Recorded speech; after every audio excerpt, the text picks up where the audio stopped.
Hello and welcome, dear friends of endoscopy. This is another episode of EndoTalks. Today, I'm very pleased that my guest is Jay Pasricha. He is a well-known endoscopist and inventor and has many, many interests. He invented basically one thing like poem, which kept me busy over the past years. So Jay, hearty welcome from our side. Thank you, Thomas. It's a pleasure and a privilege to be here. I'm usually asked to give a talk on something along the lines that I've stated here, disruptive technology in GI endoscopy. And what I'd like to correct is not so much that this is about technology, but this is about the process of innovation. So what I will talk about today is really what is disruptive innovation and how to achieve it. So let's talk first about some general principles of disruptive innovation, examples from the past decades of disruptive technology in GI endoscopy, and how to think as a disruptive innovator. I will not give you specific examples of what the future may hold, because that would be stepping outside of my skill set. I am not a fortune teller, but I can say that if you follow some of these basic principles, you may well be in a position to shape the future and not just react to it. So what is disruptive innovation? The term actually was coined by Clayton Christensen, who unfortunately passed away about a year ago, but he was one of the leaders in changing how people in the business world think about innovation.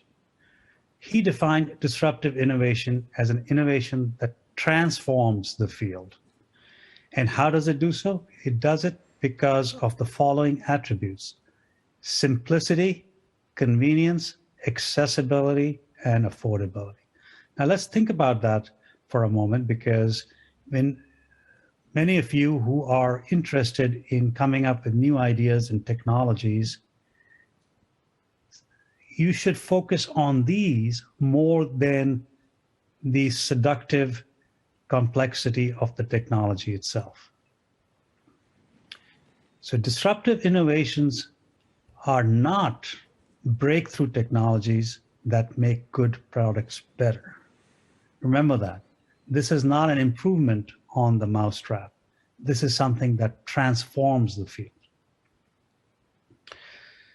So the power of disruptive innovations is that it can transform the field, as I've said, but what does that mean? It means that it can take over the entire field.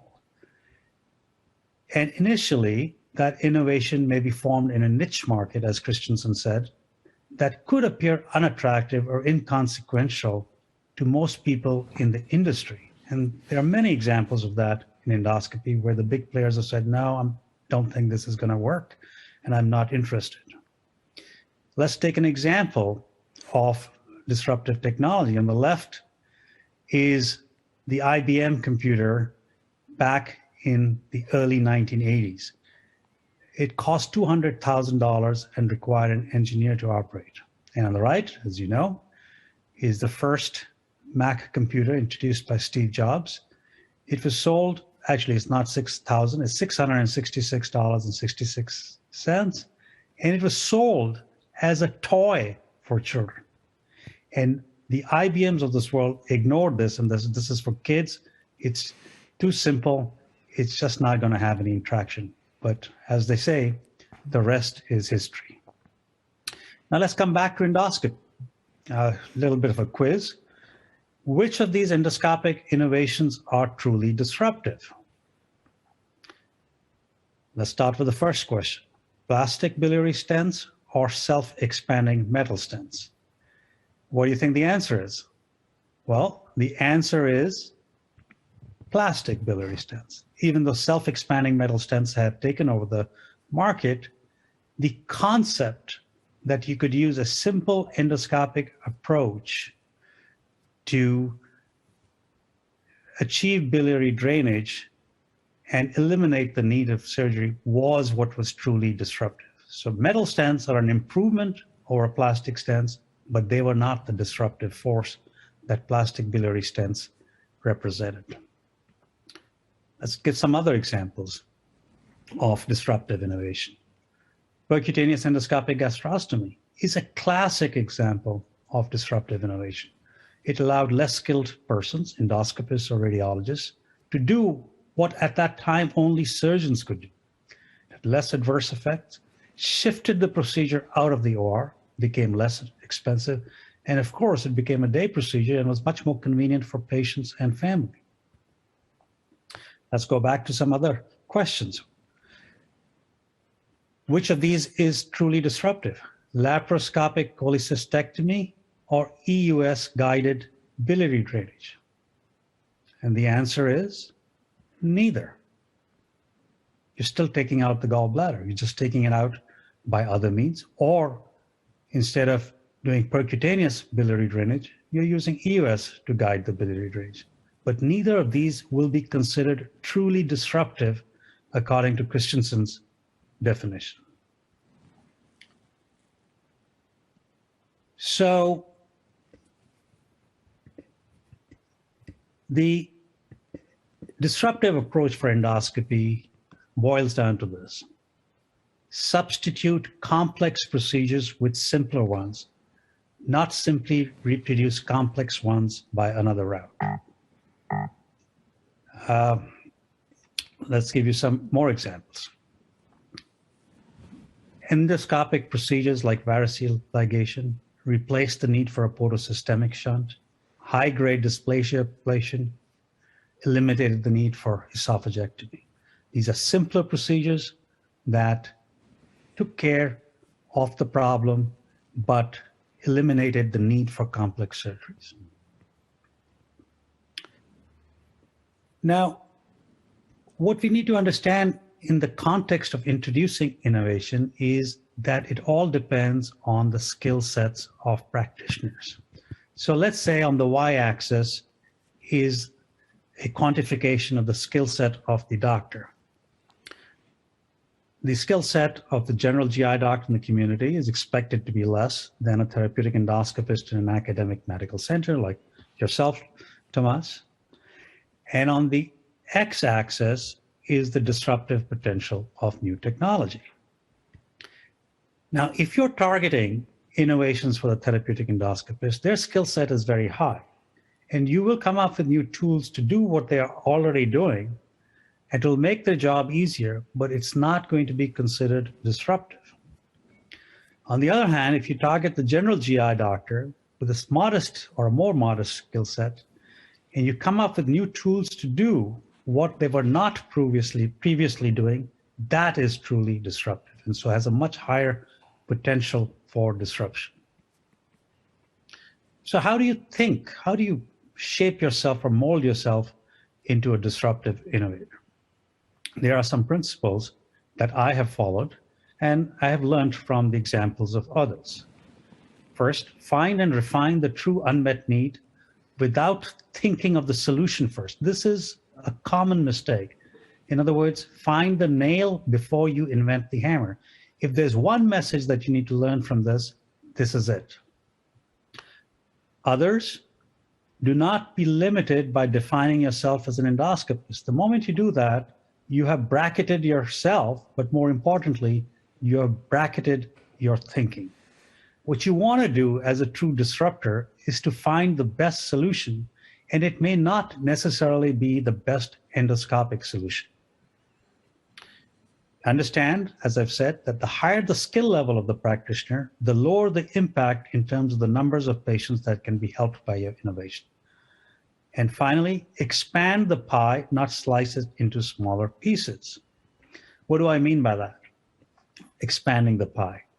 If you look at the GI diseases that we see, whether it's in the community or in tertiary medical centers, the majority, significant majority, are not currently being targeted for endoscopic therapy. That includes the functional bowel disease and motility disorders, inflammatory bowel disease, and acid peptic disease. So those are ripe areas for you to think about disruption. Maybe it's an endoscopic solution, maybe it's not. But if you're like most endoscopists and you want to focus only on advanced endoscopic techniques and procedures, there are still some guidelines that I would like to suggest. What are you trying to do with advanced endoscopy? Basically, you're trying to compete with surgery. And a simple formula is that the success of a device or procedure requires two out of three of the following. There has to be a large felt need, which goes back to my statement that you have to really invest in finding the unmet need. It has to be simple and safe, and it has to be efficacious. Now, you don't need all three. You take any two of these, and the chances are that your innovation will be successful. Let's look at this, some examples. Where are we with endoscopic procedures for GERD? There's a large felt need. It's possible, if you think about PPIs and the ones that are refractory to PPIs, it's probably not that big a need, but it's still possible it's big enough. Is it simple and safe? The answer is yes. What about the efficacy? Clearly, the more recent techniques have shown impressive efficacy. So the chances of success are medium. What about obesity? Is it a large felt need? Everybody will agree, yes. Are endoscopic procedures simple and safe? Increasingly, they're becoming safe, and I would say some of the current procedures that we're using are simple and safe. Efficacy, not as good as gastric bypass yet, but it doesn't have to be. And that's why I predict that even with the current generation of endoscopic bariatric procedures, the chances for success are very high. Other examples, gastroduodenal anastomosis, there's not a large felt need. Simplicity and safety, so far that's equivocal, it's a maybe. And efficacy is a maybe. So the chances of success are also maybe. Organ resection, is there a large felt need to do this endoscopically? No. Is it simpler and safe? I'm talking about, for instance, the notes-based procedures. Is it simple and safe? Not yet. Efficacy, probably okay. But overall, it doesn't meet the 2 out of the 3 criteria, and the chances of success are probably very, very low. So in summary, what you need to be a disruptor is define the true unmet need. Change your paradigm about things. The traditional is, I've got a hammer, I just need to find the nail. Well, good luck, because you may not find the nail, and then your hammer will be of no use. The patient-centric approach is find the nail. There are lots of hammers that you can invent or buy off the shelf once you've defined the need. This is a classic example of that. This is what gave rise to the birth of coronary angioplasty. Grunsig decided that instead of doing surgery for an obstructed artery, it simply put a balloon in there and open it up, and avoided the need for surgery. And thereafter, this was taken up by Fogarty and others to do coronary angioplasty. And that was a huge disruptor in the field of cardiology. What else do you need? Discover enabling technology. Now, this is where the technology piece comes in, but it only starts after you have defined the unmet need and put the value equation firmly in your perspective. And enabling technology is not just smarter or sexier technology, it's an innovation or innovation that makes a product more affordable and accessible to a wider population. What else do you need to be? Well, you can't be a disruptor if you're not thinking about the business model, because nobody is going to take it to the market if you can't convince them. So you have to build a robust business model. Either target physicians who are not doing the kinds of procedures that you're doing and enable them to do it, or patients who cannot afford high-end technological products, or diseases that are not currently targeted by your skills. These are the things that you put together to convince an investor to actually support your technology. You've got to define what is the market, the niche in the market that you're going after. And finally, to be a successful disruptor, you have to build a network aligned by value to all. You cannot sell your product from the trunk of your car, no matter how good it is. So you have to build a network that will consist of hospitals, suppliers, distributors, physicians, and patients who all feel they win when your innovation succeeds. This is an area that is seldom addressed until the product is ready. I would say you need to start this even before you have a final product, because that will really pave the way for your success. In conclusion, the opportunity for innovation is all around you. It's really a question of being tuned to the unmet need. So if you've heard of mindful meditation, I call this mindful innovation. Be constantly aware of what you do in the clinical arena. Find the nail, not the hammer. The rest will follow. And I would encourage all of you, because you can all be entrepreneurs and actually provide meaningful changes for your patients. So go ahead and be an entrepreneur, because the only resource you actually need is your mind. Okay, that was fantastic, Jay. I enjoyed it very much. I loved your recommendation to withstand the seduction of technology. Because what we see is two different ways of progress. Most people think it's small steps. So we want to continue what we are doing. It just has to be easier for us, you know, a new knife or an elevator or this or that. But your plea is to go for disruption, right? If you want to make progress. I think so, right. So you can make progress incrementally. You can build a better mousetrap, which is what I call it, right? But the impact of that is minuscule compared to if you come up with truly disruptive technology, because you have really enabled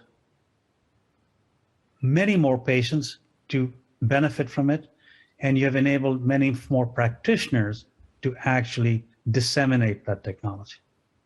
Because it usually, the small step progress comes along with higher costs for the same number of patients, which is also a problem.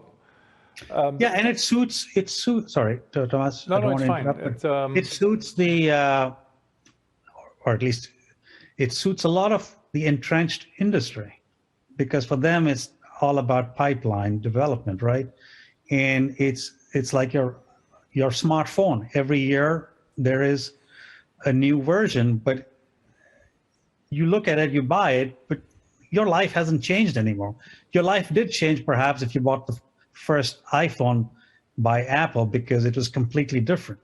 And yes, you said this is disruptive, but since then the versions have not really been disruptive. There have been improvements, a little bit here, a better camera, but it hasn't really, you know, moved the needle in the same way that the first smartphones did.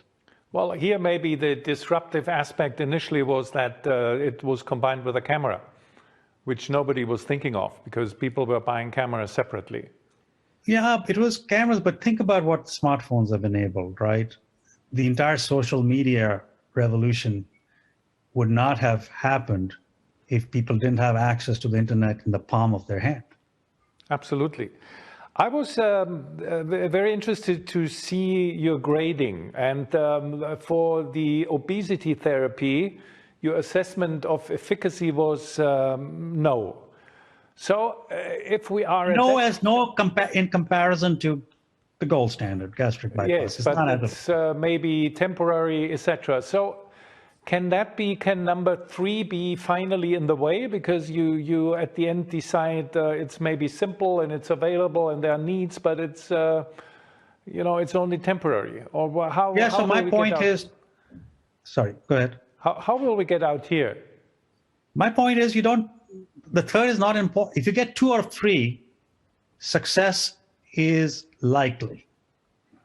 Now that means you can get into the market and you can have time to build on the 3. But the whole key is, how do you get a foothold in the market, right? Until we had 2 out of 3, we weren't there. Once you get 2 out of 3, you're there, and then everything else is just going to make it better. Your efficacy increases, then it's a no-brainer. Okay, so you could say with obesity therapy, the efficacy is maybe 50% of surgery, but it's much simpler, it's easier, you can repeat, etc. So in that way, you might get in. I understand. Okay, but when you have these requirements, if you look back at the last 10 years, what comes into your mind about endoscopy? What was really disruptive? Well, I gave some examples, which are probably not in the last 10 years, that have paved the way for today's improvement. But what is truly disruptive today in endoscopy is a little harder to find as opposed to improvements and increments. But the opportunities are there. The opportunities for instance, understanding that the gut, and particularly the duodenum, is the master organ for metabolism and metabolic disorders, right? So targeting the duodenum, even though it's not necessarily for a GI disease, it may be for type 2 diabetes, is very much a disruptive technology. Now, some companies are doing that, and they may not have the right technology, but if it's safe and simple, and it is adopted by many more physicians than gastric bypass, then it satisfies 2 out of those 3 criteria, and you're in the door. And then improvements in efficacy will follow. So I predict, just like obesity, type 2 diabetes is going to become, in the next 5 to 10 years, a procedure that will be really directed at the duodenum. It may be an endoscopic procedure, it may not be an endoscopic procedure. And it could also include liver disease like NASH. And correct, so that falls, the metabolic spectrum. Okay. Yeah. So what's the greatest challenge for endoscopy? Do you think diagnostic endoscopy, I mean, you're getting to a level where you could see cells, but on a broad scale, I've always felt that pushing a black tube into a person is not a true screening procedure, a simple diagnostic test. So is diagnostic endoscopy the first thing to fall down and be replaced by something else?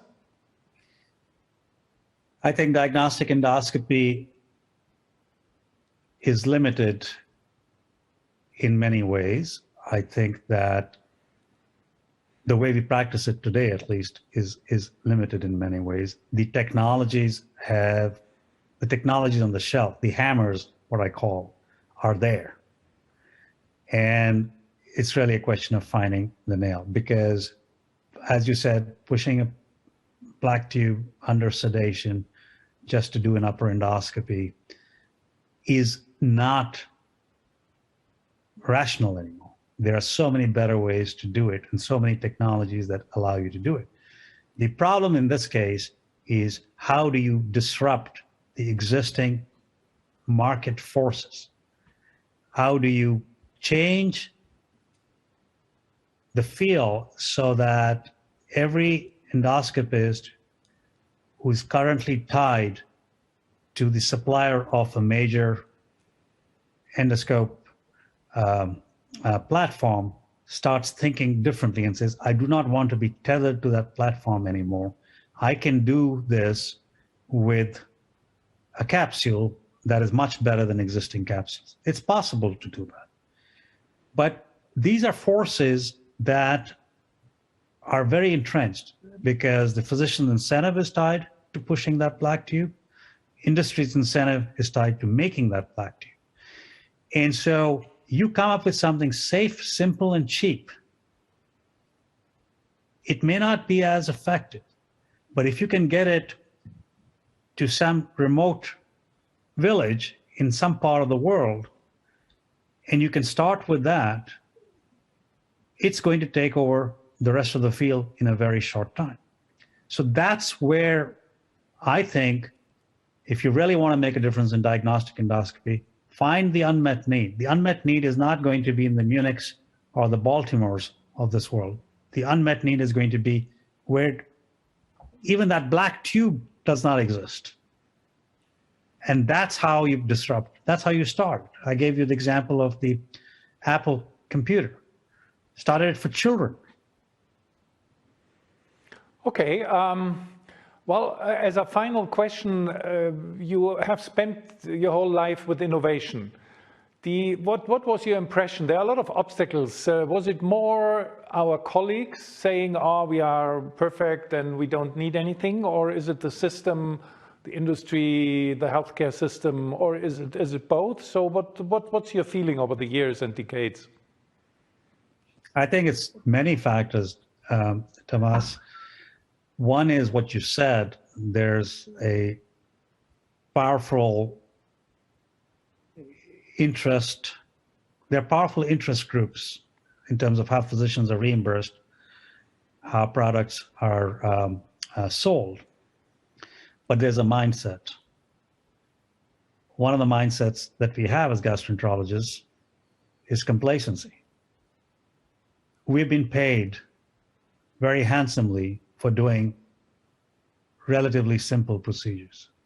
There is nothing difficult about doing a screening colonoscopy. But why change it if it brings you a solid income? And yes, the simpler it is, the better it is for you. But you're not really disrupting anything by that. And in fact, you may think that disrupting something would be against your interests if you did that. The other mindset is, we're gastroenterologists, and the GI tract is just for GI disorders. But as we start thinking about the central role that the GI tract plays, we talked about metabolic diseases, but let's also start talking about gut-brain diseases. We know Parkinson's, for instance, may well begin in the gut. That's been shown, I think, pretty convincingly. We think that autism may begin in the gut. We know what's happening with the microbiota and all kinds of systemic health problems. We are the ones who own that gateway. And we must start thinking about ourselves, not just as, okay, I just need to put a lock and open it for colonoscopies. I need to think about how to enable that gateway for human health in general. So that's a mindset that we need to get into. Okay, Jay, this was a wonderful conclusion, and at the end, not pessimistic, but very encouraging. So that means if we only stay in business, if we broaden the scope and do not hold on to your scopes only. So thank you very, very much. It was a pleasure listening to you, discussing with you, and we hope you will come back for another EndoTalk in due time. Thank you very much. Thank you, Thomas, and happy holidays and a happy new year to everybody. Thank you. Goodbye. Bye-bye. So, ladies and gentlemen, thanks for listening. This was another episode of EndoTalks powered by Endoscopy on Air, and we are looking forward to entertain you next week.